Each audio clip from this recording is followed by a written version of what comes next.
ओम शांति। आज 9 अगस्त 2023 की बाबा की साकार मुरली है। मुरली के महावाक्य हैं, मीठे बच्चे, ज्ञान की धारणा तब होगी जब देही अभिमानी बनेंगे। देही अभिमानी बनने वाले बच्चों को ही बाप की याद रहेगी। प्रश्न है, किस एक भूल के कारण मनुष्यों ने आत्मा को निर्लेप कह दिया है? उत्तर है, मनुष्यों ने आत्मा सो परमात्मा कहा। इसी भूल के कारण आत्मा को निर्लेप मान लिया। लेकिन निर्लेप तो एक शुबाबा है, जिसे दुख सुख मीठे कड़वे का अनुभव नहीं। आत्मा तो कहती है फलानी चीज़ खट्टी है। बाप कहते हैं मेरे पर किसी भी चीज़ का असर नहीं होता है। मैं इन लेप छेप से निर्लेप हूँ, ज्ञान का सागर हूँ। वही ज्ञान तुम्हें सुनाता हूँ। गीत है, तकदीर जगाकर आई हूँ। ओम शांति। यह किसने कहा? आत्माओं ने कहा इन ऑर्गन्स द्वारा। आत्मा शांत स्वरूप है। मुझ आत्मा को यह शरीर मिलता है तब टॉकी बनती हूँ। शरीर द्वारा अनेक प्रकार का कर्म करती हूँ। पहले पहले यह निश्चय करना है। और सत्संग में मनुष्य को सुनाते हैं। देहधारी बोलते हैं, कहेंगे फलाना महात्मा बैठा है। यहाँ यह बातें नहीं हैं। तुम समझते हो हम तो आत्मा हैं, यह शरीर रूपी ऑर्गन्स है। आत्मा परमपिता परमात्मा द्वारा सुन रही है, जिसका एक ही नाम है शिव। इस समय बच्चे बैठे हैं सुनने लिए। कौन सुनाते हैं? बेहद का बाप। जब परमपिता परमात्मा कहा जाता है तो बुद्धि योग ऊपर चला जाता है। शिव माना बिंदी, आत्मा भी बिंदी है, परमात्मा भी बिंदी है, परंतु उनको परमपिता परमात्मा कहा जाता है। वह बाप हुआ और आत्माएं बच्चे ठहरे। समझना है कि हम आत्मा इस शरीर द्वारा अपने पारलौकिक बाप की संतान बनी हो। तुम बच्चों को देही अभिमानी बनना पड़े और सब जगह मनुष्य को समझाते हैं। कोई गीता पाठी होते हैं, वह भी गीता को याद कर कहेंगे गीता में भगवान ने ऐसे ऐसे कहा है। समझते हैं भगवान ने साकार में यह गीता सुनाई थी। कोई बैठ वेद शास्त्र सुनाते हैं। वेद तो मनुष्यों ने रचे हैं। निराकार भगवान वेद नहीं बनाएंगे। व्यास तो मनुष्य था, व्यास को परमात्मा नहीं कहेंगे। परमपिता परमात्मा तो बिंदी हैं। बच्चे साकार में हैं, साकारी रूप हैं। बाप तो है निराकार। बाप कहते हैं मुझे तो कभी छोटा बड़ा नहीं बनना है। तुम छोटे बड़े होते हो, मुझे तो कहते ही हैं परमपिता। मनुष्य पहले बालक बन, फिर बड़े हो बाप बनते हैं, फिर बालक बनते हैं। मैं तो हमेशा पिता ही हूँ, मैं बालक नहीं बनता हूँ। मेरा एक ही नाम शिव है। तुम्हारे 84 नाम पढ़ते हैं, क्योंकि 84 जन्म लेते हो। मैं परमपिता तो बिंदी रूप हूँ। सिर्फ पूजा के लिए भक्ति मार्ग वालों ने बड़ा रूप बना कर रखा है। जैसे कोई का बड़ा चित्र बनाते हैं ना, बुद्ध का बहुत बड़ा चित्र बनाते हैं। इतना लंबा मनुष्य तो होता नहीं, यह मान देते हैं। समझते हैं यह बहुत बड़ा था। बाप तो ऊंचे ते ऊंचे हैं, बड़े ते बड़ा परम पिता परम आत्मा। बाप अपना परिचय देते हैं। मेरे को शिव कहते हैं। बच्चों को समझाया जाता है, तुमको समझना है।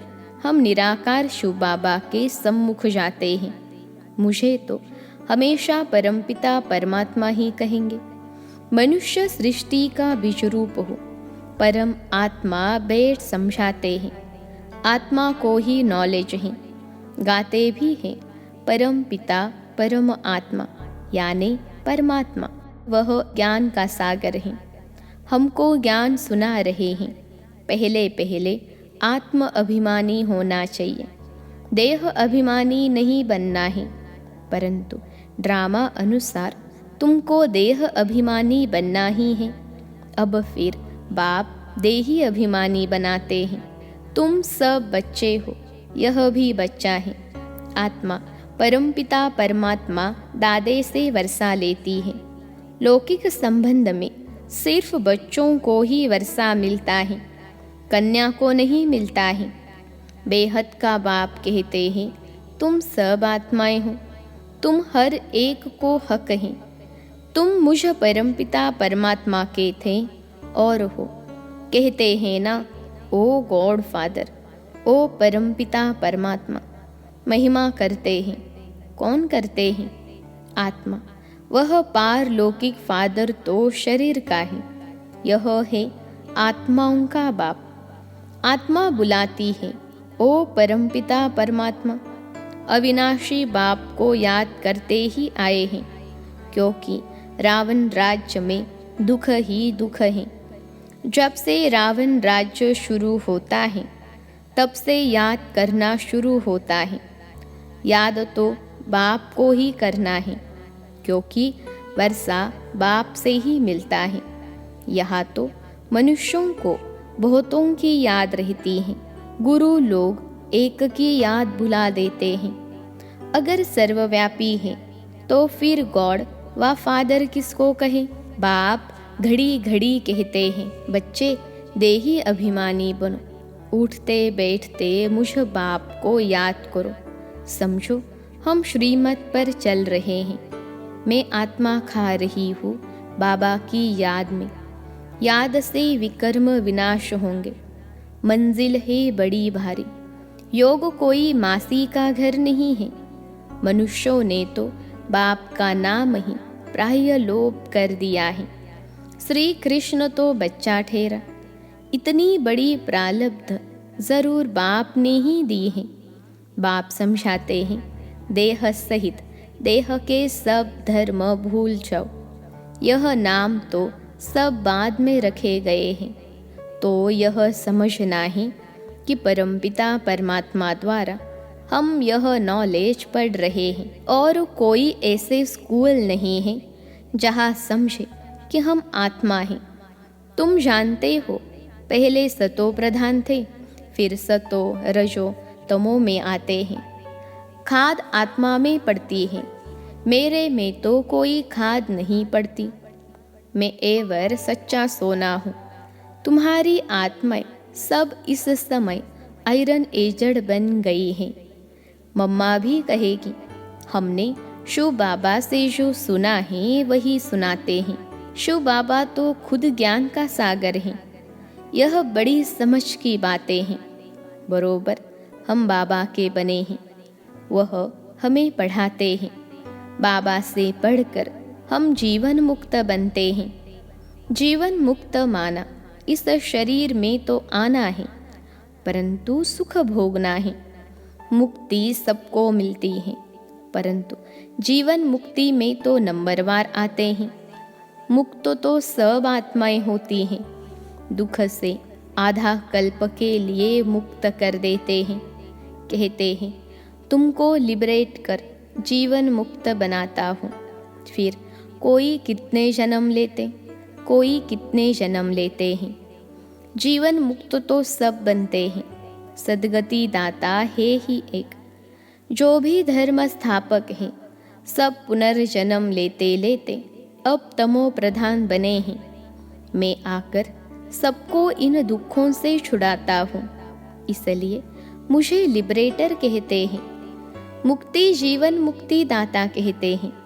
मुक्ति अर्थात अपने घर साइलेंस धाम में जाना। बाप भी परम धाम से आते हैं, जिसको परलोक कहा जाता है। तुम निर्वाण धाम और स्वर्ग धाम दोनों को याद करते हो। स्वर्ग और नरक यहाँ ही होता है। इस समय सब समझते हैं यह नरक है। कितना दुख पाते रहते हैं। गरुड़ पुराण में तो बहुत रोचक बातें लिख दी हैं, जिससे मनुष्यों को डर हो और पाप करने से बच जाए। इसलिए ऐसी ऐसी बातें वेद बनाई हैं। द्वापर से यह शास्त्र बनाना शुरू करते हैं। बाप कहते हैं, मैं आकर ब्रह्मा द्वारा ब्राह्मण धर्म रचता हूँ। वह फिर सूर्यवंशी चंद्रवंशी बनते हैं। 2 युग में कोई धर्म स्थापन करने वाला नहीं आता है। फिर 1-2 के पीछे सब नंबरवार आते हैं और अपने अपने धर्म को जानते हैं। यह देवी देवता धर्म प्राय लोप हो जाएगा। फिर अपने को देवता कहला नहीं सकेंगे। पतित कैसे श्री श्री अथवा श्रेष्ठ कहलाएंगे? बाप ही श्रेष्ठ बनाते हैं। देवी देवताओं को श्रेष्ठ कहा जाता है। उनके चित्र भी हैं, परंतु समझते नहीं कि देवी देवता धर्म कब था, किसने स्थापन किया। सतयुग की आयु ही लंबी कर दी है। अब बाबा कहते हैं, बच्चे अपने को आत्मा समझो, बाप को याद करो। अब खेल पूरा होता है, देखते नहीं हो। अब मुक्ति जीवन मुक्ति के गेट्स खुल रहे हैं। मुक्ति जीवन मुक्ति दाता तो एक ही है। यहाँ तो देखो, जगत माता का टाइटल भी कोई कोई को देते रहते हैं। वास्तव में जगत अम्बा यह है ना। ऐसे कोई भी नहीं होगा जो जगत पिता भी हो, शिक्षक भी हो, जगत गुरु भी हो। भल मनुष्य अपने पर नाम बहुत रखाते हैं, परंतु है नहीं। कहा वह लक्ष्मी नारायण, कहा यह विकारी भी अपने ऊपर टाइटल रख देते हैं। मनुष्य कितने बुद्धू बन गए हैं। आदि सनातन देवी देवता धर्म को भूल उन्होंने टाइटल फिर अपने को दे देते हैं। वास्तव में ऊंचते ऊंच मर्तबा तो एक का ही है। सदगति दाता एक ही है। राम कहो तो भी वह एक ही निराकार ठहरा। बाप कहते हैं, भारतवासियों को अपने धर्म का पता नहीं, कब और किसने स्थापन किया। कोई किस देवी को याद करते, कोई श्री कृष्ण को, कोई गुरु को याद करते, गुरु का फोटो भी लगा देते हैं। तुम्हारा चित्र से काम नहीं। जिसका कोई चित्र नहीं वह है विचित्र। आत्मा विचित्र है। जैसे बाप विचित्र हैं, वैसे बच्चे भी विचित्र हैं। आत्मा ही सुनती है। बाबा ने यह तन लोन लिया है। कहते हैं, प्रकृति के आधार बगैर मैं ज्ञान कैसे दूं, राजो कैसे सीख लो। भगवान निराकार को ही कहा जाता है। उनको आना ही है पतित दुनिया में। श्री कृष्ण को दिखाते हैं कि पीपल के पत्ते पर सागर में आया। ऐसी कोई बात नहीं है। श्री कृष्ण तो फर्स्ट प्रिंस ही विश्व का। वहाँ और कोई धर्म नहीं। अद्वैत राज्य है, फिर द्वैत हो जाती है, फिर अनेक प्रकार के धर्म स्थापन होते जाते हैं। तो बच्चों को यह समझना है कि बाबा इस शरीर में आकर हमको पढ़ाते हैं। बाबा कहते हैं, मैं अशरीरी हूँ, इस शरीर द्वारा तुमको ज्ञान देता हूँ। मैं हूँ ज्ञान का सागर। यह सब बातें बाप बैठ समझाते हैं। सिर्फ ईश्वर व परमात्मा कहने से बाप का संबंध भूल जाता है। परमात्मा बाप हैं, उनसे वर्षा मिलता है, यह भूल जाते हैं। वह हमारा बाप है, क्रिएटर है, हम उनकी रचना है। उसने क्रिएट किया है, कोई तो रचता होगा ना। बाबा ने समझाया ही, पुरुष हद का ब्रह्मा है। बच्चों को क्रिएट करते हैं, पहले स्त्री को एडॉप्ट करते हैं, फिर उनके द्वारा बच्चे क्रिएट करते हैं। बाबा भी कहते हैं, मैं इन द्वारा क्रिएट करता हूँ। स्त्री तो ज़रूर चाहिए ना। बाबा को कहते ही है, तुम मात पिता, तो यह ब्रह्मा माता हो गई। इन द्वारा एडॉप्ट करते हैं तो तुमको ब्रह्मा मुख वंशावली कहेंगे। तुम बाप के बने हो इन द्वारा। यह बड़ी वंडरफुल बातें हैं। शास्त्रों में यह नहीं है। मुझे कहते हैं नॉलेजफुल, जानी जाननहार। मनुष्य समझते हैं परमात्मा सबके अंदर की बातें जानते हैं, थॉट रीडर हैं। लेकिन इतने सबका थॉट रीडर कैसे बनेगा? बाप कहते हैं, मैं मनुष्य सृष्टि का बीज रूप हूँ। मैं चैतन्य हूँ, सत हूँ। आत्मा भी चैतन्य है। शरीर असत है, घड़ी घड़ी बदलता रहता है। आत्मा तो नहीं मरती। आत्मा यह नॉलेज ग्रहण करती है। बाप समझाते हैं, मैं परमपिता परमात्मा निर्लेप हूँ, अर्थात दुख सुख का अथवा कड़वी मीठी चीज़ का मुझे कोई असर नहीं होता है। मैं इन लेप छेप से निर्लेप हूँ, ज्ञान का सागर हूँ। मनुष्य फिर कहते हैं कि आत्मा निर्लेप है, क्योंकि आत्मा सो परमात्मा एक है। एक ने कहा, बस उसके पीछे फॉलो करते रहते।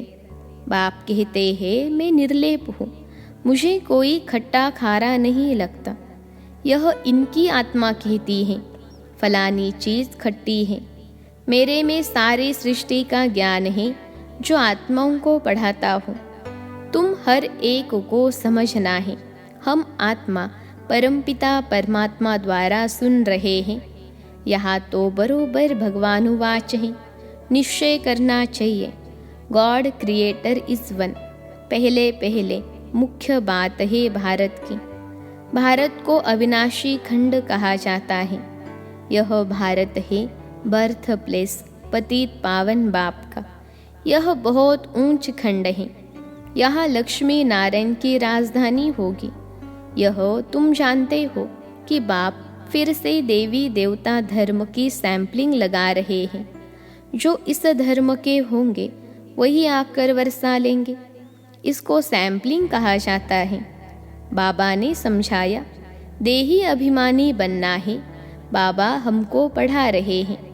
हम इन कानों से सुनते हैं, पढ़ते हैं, पढ़ाते हैं। अच्छा, मीठे मीठे सिखिलते बच्चों प्रति माता पिता बाप दादा का याद प्यार और गुड मॉर्निंग। रूहानी बाप की रूहानी बच्चों को नमस्ते। हम रूहानी बच्चों की सिखिलते रूहानी माता पिता बाप दादा को याद प्यार, गुड मॉर्निंग और नमस्ते बाबा नमस्ते। धारणा के लिए मुख्य सार पहली पॉइंट है, चित्र को भूल विचित्र बन। विचित्र बाप को याद करना है। देह सहित देह के सब धर्मों को बुद्धि से भूलना है। देही अभिमानी हो रहने का अभ्यास करना है। दूसरी पॉइंट है, देवी देवता धर्म का सैंपलिंग लग रहा है, इसलिए पावन जरूर बनना है। दैवी गुण धारण करने हैं।